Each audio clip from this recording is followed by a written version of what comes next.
The stars looked different from Neptune's orbit.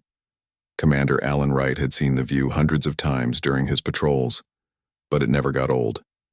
50 years of space exploration had pushed humanity farther than anyone could have imagined, back in the early 2000s. Now in 2089, humans had made the solar system their home. Alan checked the systems of his patrol ship, the EDF Sentinel. Everything ran smoothly as it had for the past 6 months of his deployment. The Earth Defense Force maintained constant patrols throughout the solar system, though most considered them routine and unnecessary. No threats had ever come from deep space. The real challenges had always been from Earth itself: climate disasters, resource wars, and political upheaval. "Commander, I'm picking up something unusual," said Lieutenant Maria Garcia, breaking the calm of the bridge. Her fingers moved quickly across the sensor panel. "It's beyond Pluto's orbit and moving toward us. The mass readings are massive." Alan moved to her station and looked at the readings. "That can't be right. Nothing moves that fast naturally." "It's not natural, sir," Maria replied. "The object is changing course. It's adjusting its trajectory toward Earth." Alan felt a cold knot form in his stomach. "Alert, Command, we're looking at a potential first contact situation." Within hours, the news spread throughout Earth and its colonies. A vessel of unknown origin had entered the solar system. It was massive, nearly 2 kilometers long, with a design unlike anything humans had conceived. It bypassed the outer defense network without triggering any alarms, a feat that should have been impossible. In Washington, D.C., a special meeting of the United Earth Council convened. Representatives from all nations gathered to determine how to respond to the arrival. "We should prepare for hostilities," said General Frank Simmons, his face grim. "Anything capable of that level of technology could pose an existential threat." "We can't assume hostile intent," countered Ambassador Gloria Martinez. At 45, she had spent her career building bridges between formerly hostile nations. This could be the greatest opportunity in human history. The debate raged for hours until the decision came from a surprising source. The alien vessel itself transmitted a message to every communication system on Earth simultaneously. "People of Earth, we bring greetings from the Xeraxian Empire, the peaceful stewards of 1,000 worlds. We come with friendship and knowledge. Please send representatives to meet us at your moonbase. We look forward to welcoming Earth into our galactic family." The message played in every language on Earth perfectly, as if spoken by native speakers. The technical feat alone demonstrated technology far beyond human capability. Gloria Martinez was selected to lead the first contact team. As her shuttle approached the lunar base, she rehearsed her greeting one final time. Earth's future might depend on this first impression. The Xeraxian representatives waited in the base's largest conference room. When Gloria entered, she struggled to maintain her diplomatic composure. The alien stood nearly 7 feet tall with iridescent blue skin that seemed to shimmer under the lights. Each had 4 arms and large eyes that changed color as they moved. Despite their alien appearance, their movements seemed almost graceful. "Welcome, Ambassador Martinez," said the tallest of the group, his voice melodious and perfect in English. "I am High Admiral Vrex, representative of Emperor Zolon. We have watched your world with great interest." Gloria performed the practiced "Chua." "On behalf of Earth, I welcome you to our solar system. We have many questions." As expected from such a curious species, Vrex replied with what appeared to be a smile. "We have watched your development for many years. Your resilience is impressive. Few species survive their technological adolescence as you have." The meeting lasted 6 hours. The Xeraxians explained their empire spanned much of the galaxy. They had brought thousands of species into their protection over 10,000 years. They offered Earth membership as a protectorate, which would bring advanced technology, medical breakthroughs, and protection from less friendly powers in the galaxy. When Gloria asked about the conditions of this arrangement, Admiral Vrex waved his upper right hand dismissively. "Merely symbolic tributes and adherence to imperial law. Your daily life would continue largely unchanged. In fact, it would improve dramatically with our technology." Something in his tone made Gloria uneasy, but she maintained her diplomatic smile. The stakes were too high for personal feelings to interfere. Back on Earth, Intelligence Officer Jack Nelson reviewed the recordings of the meeting from a secure facility beneath the Rocky Mountains. His team analyzed every word, gesture, and micro-expression the translation software could detect. "There's something off about their language patterns," said Dr. Lily Baker, the team's linguistic expert. "When they discuss protection and membership, their vocal tones shift in a way consistent with deception in most humanoid species we've studied." Jack nodded. He had noticed it too. "What about their history? Have we compared their claims with the data they provided about other civilizations?" His assistant, Ryan Cooper, pulled up a holographic display. "That's where it gets interesting. They mentioned 26 civilizations by name. Of those, 23 are described as fully integrated into the Empire. The remaining 3 are listed as in transition. None maintain independent governance. So, much for protectorate status," Jack muttered. "Any patterns in how they approach new civilizations?" Lily pulled up another display. "Yes, they follow the same playbook. First contact is always diplomatic. They offer technology and protection. Within 5 years, they establish military bases for mutual defense. Within 10 years, local governments are replaced by imperial governors. Within 20, the original culture is subsumed entirely." Jack felt the weight of the discovery. "We need to get this to the Council immediately, quietly." While the public celebrated the arrival of benevolent aliens, Earth's military went on high alert. Ships were repositioned, dormant defense systems activated. The long-theorized planetary defense grid, built in secret over decades, was brought online. 2 weeks after first contact, the Xeraxians established their embassy in the neutral territory of Switzerland. Their gifts of medical technology cured diseases that had plagued humanity for centuries. Their energy systems made fossil fuels obsolete overnight. Public opinion polls showed 82% approval for joining the Xeraxian Empire. Only a few, like Gloria Martinez, noticed how the Xeraxians always avoided direct questions about other protectorates' independence, or how they subtly encouraged competition between nations for their favor. In her private office, Gloria received a secured communication from Jack Nelson. The message was brief but chilling. "We've decoded their actual military communications. The Xeraxians have conquered 37,000 worlds. There are no protectorates, only subjects, and we're next on their list. Protocol Thermopylae is now active." Gloria closed the message and looked out her window at the Xeraxian embassy across the lake. Its beautiful crystalline structure glowed softly in the evening light. Such a lovely facade for such dangerous intentions. Humanity had faced extinction before, from itself, from nature, from cosmic accidents, but never from an outside intelligence with clear intent. Yet as Gloria watched the embassy shimmer in the twilight, she felt an odd sense of determination rather than fear. If the Xeraxians thought Earth would be an easy conquest, they had much to learn about humans. 6 months passed since the Xeraxians arrived. Their ships now orbited Earth like artificial moons gleaming against the night sky. People looked up at them with a mixture of wonder and growing unease. The initial excitement of alien contact had given way to a creeping suspicion. Dr. Olivia Carter worked late in her lab at the North American Science Institute. As one of Earth's leading physicists, she had been assigned to study the Xeraxian power cells. The technology was remarkable. Each cell could power a small city indefinitely with no waste, but something about their design troubled her.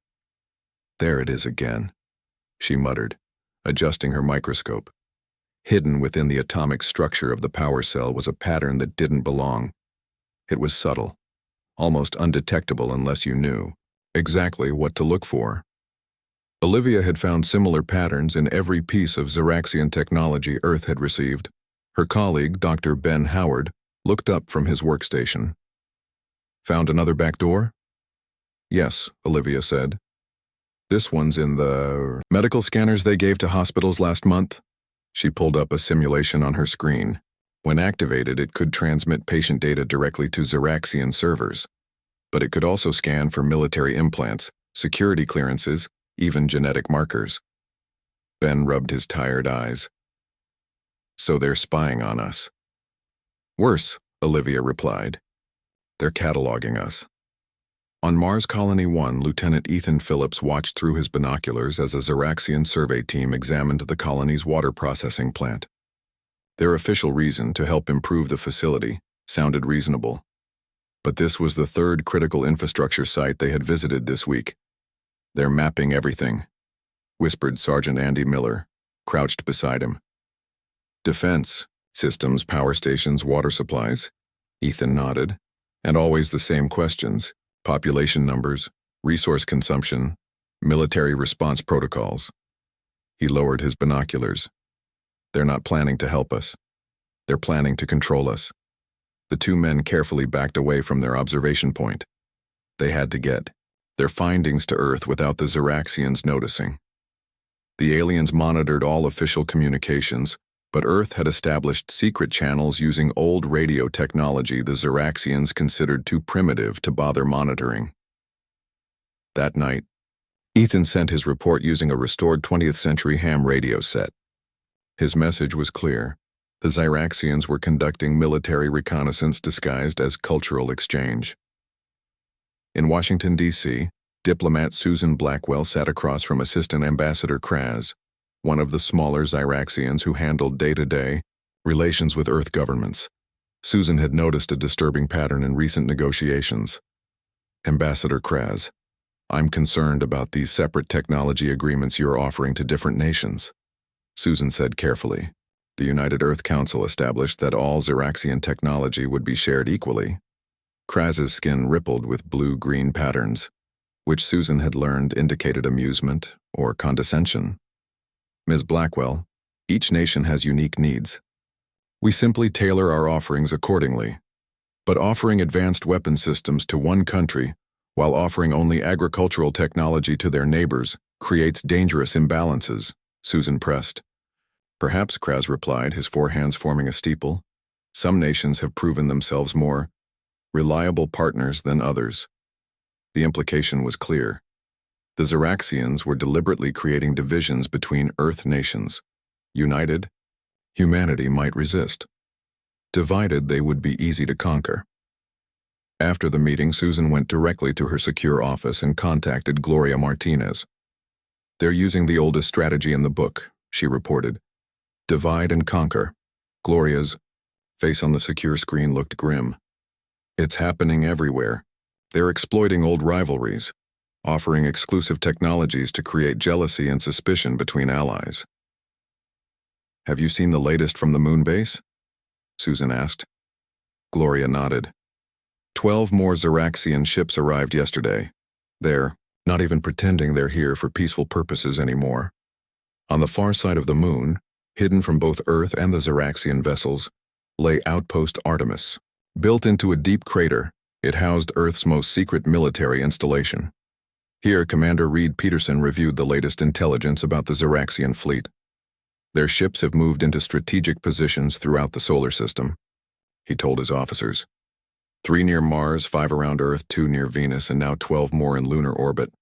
Classic encirclement formation. Captain Lisa Jordan studied the holographic display. Based on their positioning, they could hit every major Earth city simultaneously. No warning, no chance to evacuate. What's their timeline? Asked Reed. Intelligence. Suggests 2 weeks, Lisa replied.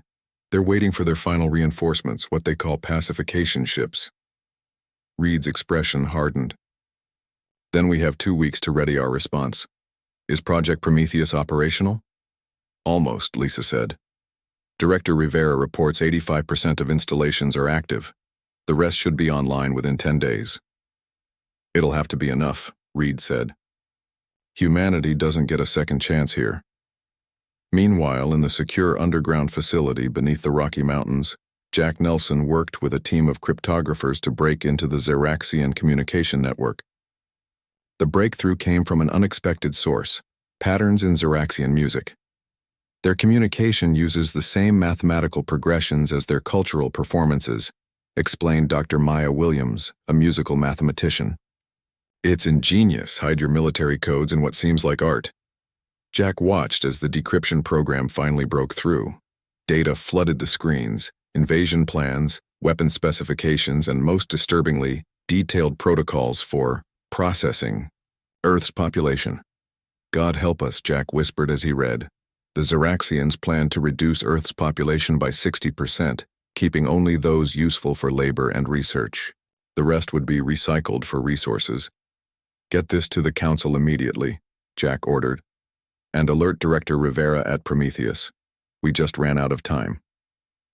In Switzerland, Gloria Martinez was summoned to an emergency meeting with High Admiral Vrex.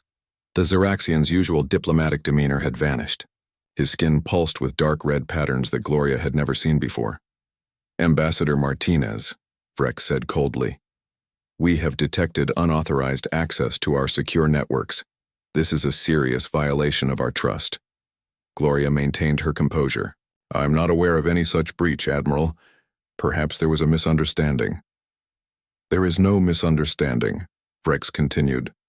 We also detect unusual energy readings from Earth's polar regions and several oceanic locations. Explain these activities. Earth has many research projects, Gloria replied evenly. I'm happy to provide information on any specific concerns. Vrex's eyes narrowed. The time for games is over, Ambassador. The Xeraxian Empire has been patient with your primitive species. That patience has limits. As Gloria left the meeting, she received an encrypted message on her secure device. The countdown had begun. Earth's leaders had enacted Protocol Thermopylae, the last resort defensive plan against alien invasion. In orbit, the Xeraxian ships began moving to attack positions. On Earth, people watched the night sky with growing fear as the once stationary lights began to shift and multiply. Humanity had 13 days to prepare for a war against an enemy that had conquered thousands of worlds. The odds seemed impossible. But deep beneath mountains, beneath oceans, and in hidden facilities around the world, Earth's secret weapon was nearly ready. The Xeraxians had made a crucial mistake.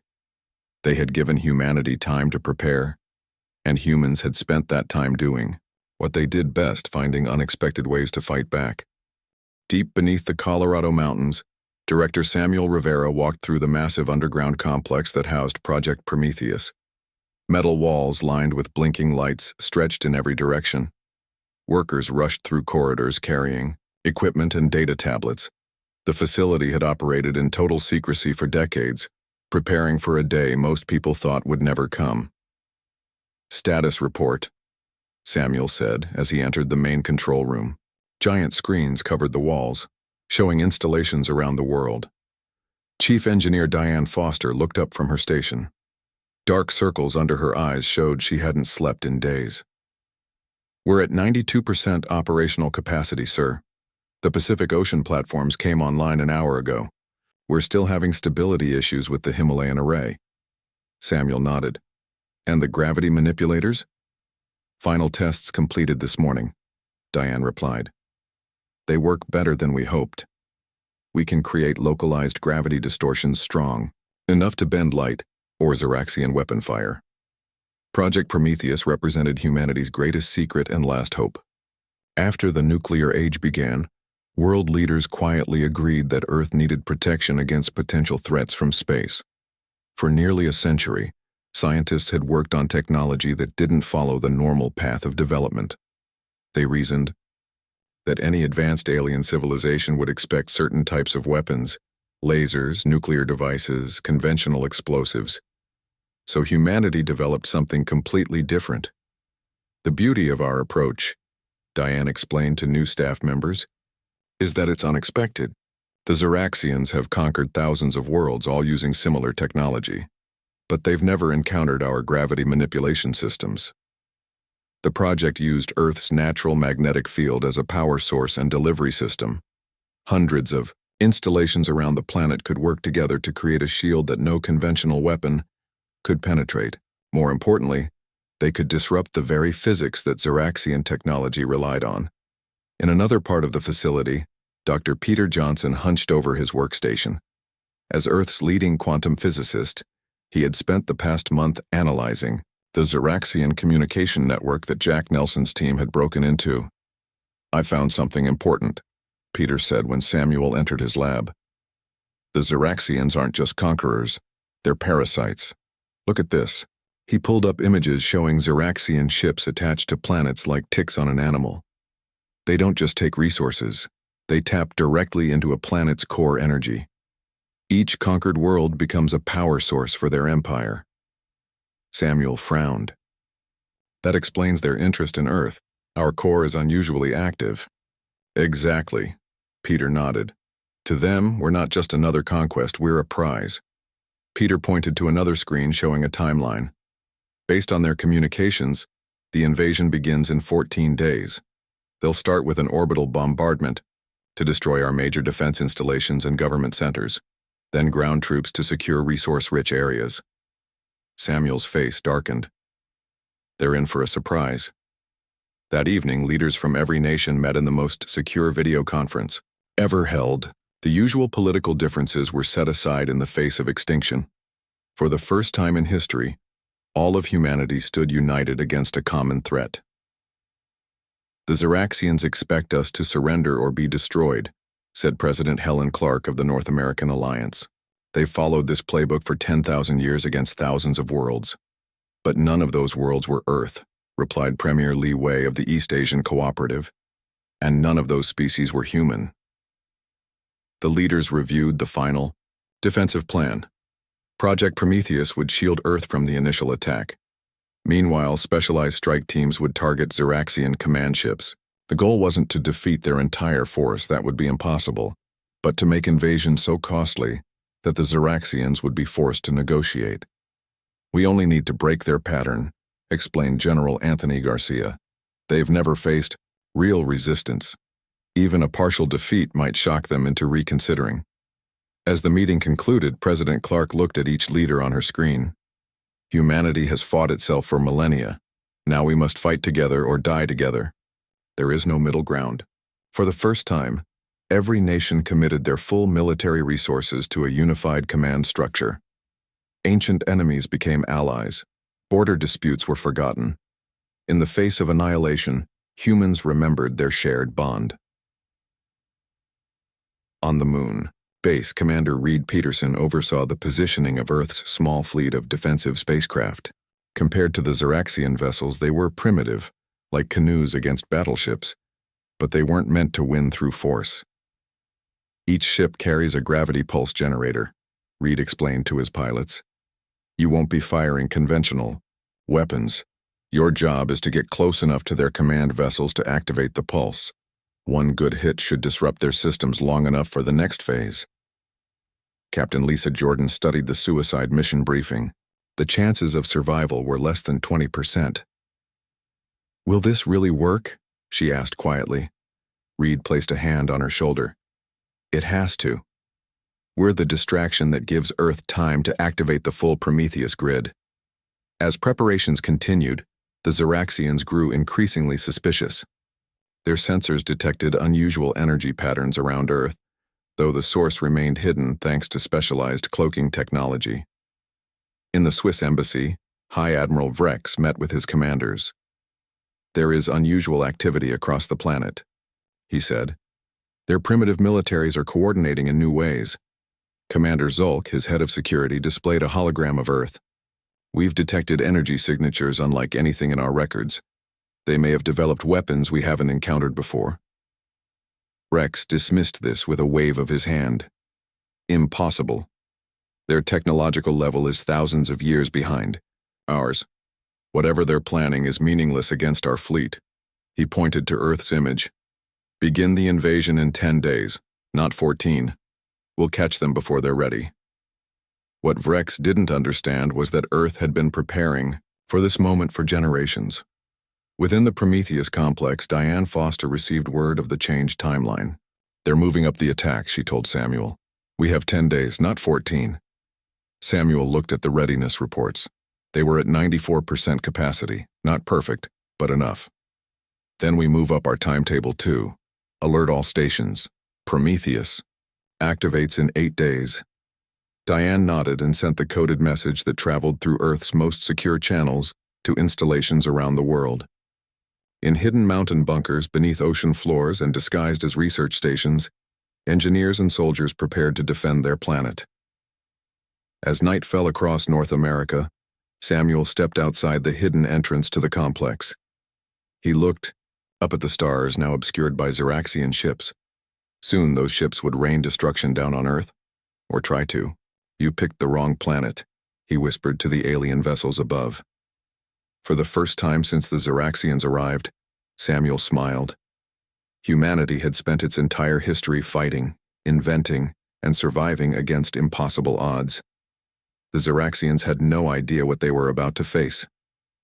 The day of reckoning arrived sooner than expected. High Admiral Vrex, growing impatient with Earth's stalling tactics, decided to force the issue. His massive command ship positioned itself directly over Geneva, Switzerland, casting a shadow over the city that housed Earth's diplomatic center.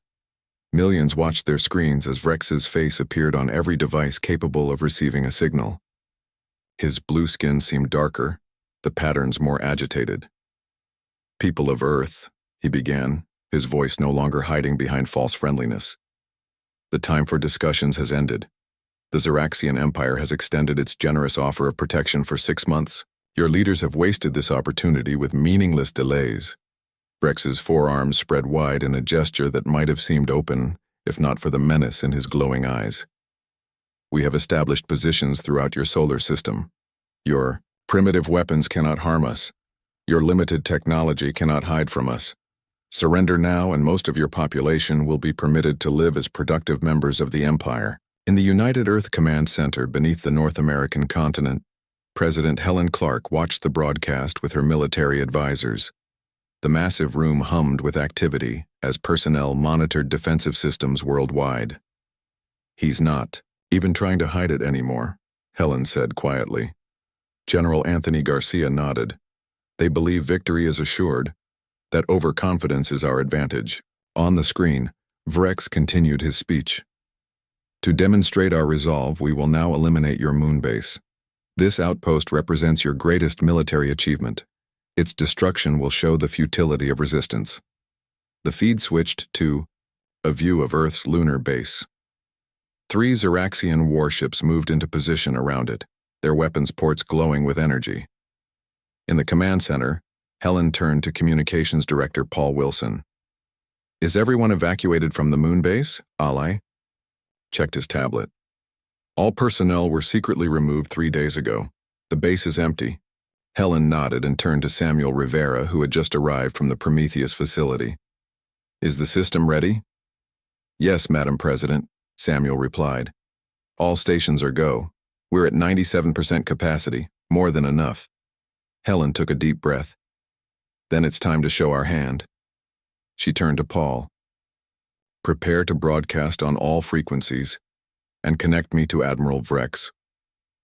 On his command ship, Vrex was surprised to receive a direct communication request from the Earth President.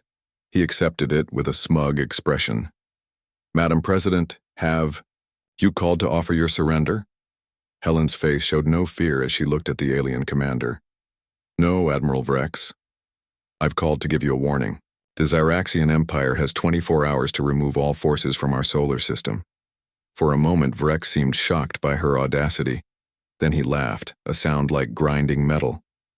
"You are either very brave or very foolish. Perhaps both. Your species has no concept of the power we wield." "We understand exactly what power you wield, Admiral," Helen replied calmly. "We also understand exactly what power we wield. The choice is yours. Leave in peace or face the consequences." Vrex's skin rippled with anger. "Watch what happens to those who threaten the Empire." He cut the transmission and turned to his weapons officer. "Fire on the moon base, maximum power. Let them see what awaits their cities." On Earth and throughout the solar system, people watched as the Xeraxian ships fired brilliant beams of energy at the lunar base. The weapons fire reached halfway to the target, then bent away in impossible curves, dissipating into harmless light. Confused, the Xeraxian ships fired again with the same result. Their weapons could not reach the base. In the Prometheus control center, Diane Foster monitored the localized gravity field they had created around the moon. "The deflection is working perfectly," she reported. Their energy weapons can't maintain coherence inside our gravity distortion. Samuel nodded. Activate the full Earth shield. Diane pressed her palm against a glowing panel. Throughout the world, hundreds of hidden installations powered up simultaneously. From the ocean floors to mountain peaks, from desert outposts to urban centers disguised as power stations, the Prometheus network came fully online. A shimmering, barely visible field spread around Earth like a soap bubble. It wasn't a physical barrier, but a distortion in the fabric of space-time itself. On his ship, Rex received frantic reports from his science officers. Admiral, the planet is generating some kind of field. Our sensors can't penetrate it. Our weapons targeting systems are failing. Rex slammed his fist on his command chair. Impossible. They are a primitive species. Use the planet crackers, full assault. The Xeraxian fleet moved into attack formation. 50 massive ships positioned themselves around Earth, preparing to fire their most powerful weapons, planet crackers, capable of shattering a world's crust. As they charged their weapons, Earth struck first. From strategic positions around the planet, smaller gravity manipulators activated. Unlike the defensive shield, these were offensive weapons. They created focused gravity wells that extended into space, enveloping the Xeraxian fleet. Ship after ship found itself unable to move, caught in gravitational forces that their engines couldn't overcome. When they fired their weapons, the energy was captured by the gravity distortions and redirected harmlessly into space. In the United Earth Command Center, General Garcia watched the tactical display with satisfaction. They're trapped. All 57 ships are immobilized. President Helen Clark nodded. Begin Phase 2. From Earth's hidden orbital platforms, a dozen small ships launched toward the frozen Xeraxian fleet. These weren't attack vessels but delivery systems. Each carried a specialized gravity pulse generator designed by Professor Kevin Mitchell, Earth's foremost expert on artificial gravitational singularities. Captain Lisa Jordan piloted the lead ship toward Rex's command vessel. Package delivery in 3 minutes, she reported back to command. Her small craft, barely visible against the blackness of space, approached the massive alien ship without resistance. Their weapons were useless, their sensors blinded by the key gravity distortions. As Lisa's ship reached its target position, she activated the pulse generator and quickly retreated. The device attached to the hull of Rex's ship and began to glow. Similar devices attached to 11 other key ships in the Xeraxian fleet. Once in place, they synchronized and activated. A message from Earth reached every Xeraxian ship simultaneously. President Helen Clark's face appeared on their communication screens. Admiral Vrex, your fleet is now immobilized. The devices attached to your ships can create localized singularities, what you might call black holes. Small enough to consume your ships without damaging the surrounding space, but powerful enough that nothing, not even your advanced technology, can escape them. To demonstrate, Earth activated a similar device near one of Neptune's small moons. The Xeraxians watched in horror as the moon compressed to a tiny point of intense light, before the singularity was safely dispersed. This is Earth's ultimatum, Helen continued. All Xeraxian forces will withdraw from our solar system immediately. Any act of aggression against Earth or its colonies, now or in the future, will result in consequences you cannot imagine. We don't wish to destroy you, but we will if forced. In his command chair, High Admiral Vrex faced something he had never experienced in centuries of conquest: defeat. For the first time in the history of the Xeraxian Empire, they had encountered a species with technology they couldn't counter. How? He asked when he finally responded to Earth. How did primitives develop such technology? Samuel Rivera answered. We took a different path. While you conquered, we innovated. While you stole technology, we created our own. You expected us to follow the same development pattern as all the worlds you've subjugated. We didn't. That was your mistake. Vrex knew he had no choice. The Empire had never faced this situation before. There was no protocol for defeat. We will withdraw, he said finally. But the Empire will remember this humiliation. Samuel smiled. Good. Remember it well. and spread the word to others who might consider Earth an easy target. We will be watching. 1 month after the confrontation, representatives from Earth and the Xeraxian Empire met on a neutral space station positioned at the halfway point between Earth and Mars. The station, hastily constructed for this historic occasion, featured a large circular room with a view of both planets through its massive windows. High Admiral Vrex entered with only 2 guards, a stark change from his usual entourage. His skin had faded to a pale blue, showing his diminished status within the Empire. Across the table sat President Helen Clark, Samuel Rivera, and Ambassador Gloria Martinez. "The Solar Treaty is prepared for your signature," Gloria said, sliding a tablet toward Vrex. "The terms are non-negotiable." Vrex's eyes showed a mixture of anger and defeat as he reviewed the document. The treaty established a 50-light-year demilitarized zone around Earth's solar system. It acknowledged Earth's complete sovereignty and prohibited any Xeraxian presence within the zone.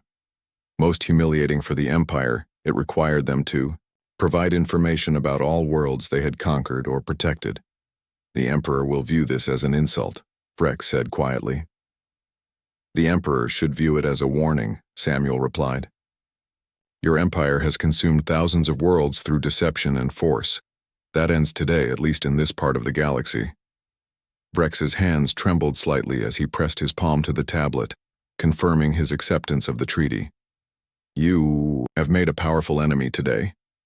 President Clark leaned forward. "No, Admiral. We have prevented a war that would have destroyed both our civilizations. Your weapons are powerful, but our gravity technology could have collapsed your fleet into singularities. No one would have won." After the signing, Earth kept 1 Xeraxian vessel for study as permitted by the treaty. The ship, a mid-sized cruiser, was brought to Earth orbit under heavy guard. Teams of scientists began the careful process of examining its systems. Dr. Peter Johnson led the research team assigned to the ship's communication array. Within 2 weeks, they made a breakthrough that would change humanity's future forever. "It's a complete map of the Empire," Peter explained to Samuel Rivera in the secured briefing room. "Every world they've conquered, every species they've subjugated, and more importantly, how to contact them." Samuel studied the holographic display showing thousands of stars, each representing a world under Xeraxian control. "Can we reach them without the Xeraxians knowing?" Peter nodded. "Their communication network is designed for efficiency, not security. They never expected anyone to use it against them." Within days, Earth established contact with dozens of enslaved civilizations throughout the galaxy. Many had been under Xeraxian control for centuries, their cultures and independence almost forgotten. Earth shared its gravity manipulation technology with these worlds along with a message of hope. Resistance was possible. On the planet Lyrax, once a thriving civilization and now a mining colony for the Empire, the people received Earth's message with disbelief. Their leader, Elder Zorva, gathered her council to view the technical specifications for the gravity shields. "Can this be real?" asked one council member. "No one has successfully resisted the Empire in living memory." "The humans claim they have," Zorva replied, "and they offer us the means to do the same." Similar conversations occurred on planets throughout the Empire. Worlds that had lived in fear for generations suddenly saw a possibility of freedom. Earth became not just a symbol of resistance, but a source of practical help. 6 months after the confrontation with Earth, the Xeraxian Empire faced internal collapse. 27 worlds had declared independence using Earth's technology to defend themselves. Imperial ships found their weapons useless against gravity shields. Attempts to punish rebellious planets failed. For the first time in millennia, the Empire was retreating. On Earth, the United Earth Council debated their next steps. The meeting room buzzed with excitement and concern in equal measure. "We have an opportunity and a responsibility," said Ambassador Gloria Martinez. "These civilizations are looking to us for leadership. But we're not conquerors," President Clark reminded everyone. "We don't want to replace one empire with another." Samuel Rivera stood and addressed the council. "What if we offered something different?" Not an empire, but a cooperative. Equal partners working together for mutual benefit and protection. The idea resonated with the Council. Within weeks, Earth extended invitations to all liberated worlds to join what would become the Galactic Cooperative. Unlike the Xeraxian Empire, membership would be voluntary, with each world maintaining its independence while contributing to mutual defense and scientific advancement. As the cooperative took shape, Earth prepared to send its first true diplomatic mission beyond the solar system. A new ship, the EDS Harmony, was constructed using a combination of Earth and adapted Xeraxian technology. Captain Nicole Barnes, a veteran of Earth's defense forces, was chosen to command it. The day before the Harmony's departure, Nicole walked through the ship's corridors, inspecting final preparations. The crew consisted of scientists, diplomats, and defense personnel from nations around the world. For the first time, humans would venture beyond their solar system not as explorers, but as liberators and allies. Ambassador Gloria Martinez joined Nicole on the observation deck. Together they looked out at Earth, beautiful and blue against the blackness of space. "Does it seem strange to you?" Gloria asked. 6 months ago, we were fighting for our survival. Now we're helping reshape the galaxy. Nicole smiled. Humans have always been good at adapting. It's our greatest strength. The Xeraxians still control most of their empire, Gloria reminded her. This won't be easy or quick. No, Nicole agreed. But we've started something important. Those worlds have hope now. The next morning, dignitaries gathered to watch the Harmony's departure. As the ship's engines powered up, President Clark delivered a short message to its crew and to all of Earth. Today marks a new chapter in human history. We go not to conquer, but to connect. Not to rule, but to raise up. The stars are no longer just points of light to admire, but destinations to reach. The Xeraxian Empire thought Earth would be just another conquest. Instead, we became the catalyst for freedom throughout the galaxy. The Harmony rose smoothly from Earth's surface, its advanced engines leaving no fire or smoke, just a faint blue glow. As it accelerated beyond the atmosphere, cheers erupted from watching crowds around the world. In her office in Geneva, Gloria watched the ship disappear into the distance. On her desk sat the original first contact protocols the Xeraxians had presented 6 months earlier. She picked up the document and placed it in a box labeled Historical Archives. What had begun as a potential tragedy for Earth had transformed into humanity's greatest opportunity. The species that had spent millennia fighting itself had found unity in the face of external threat. Now that unity would help bring freedom to stars humans had only recently learned existed. The Xeraxian Empire's dream of conquest had been crushed by Earth's ultimatum. In its place, a new dream was taking shape, a galaxy where diversity was celebrated rather than subjugated, where cooperation replaced control, and where Earth stood not as a conqueror but as a catalyst for something better.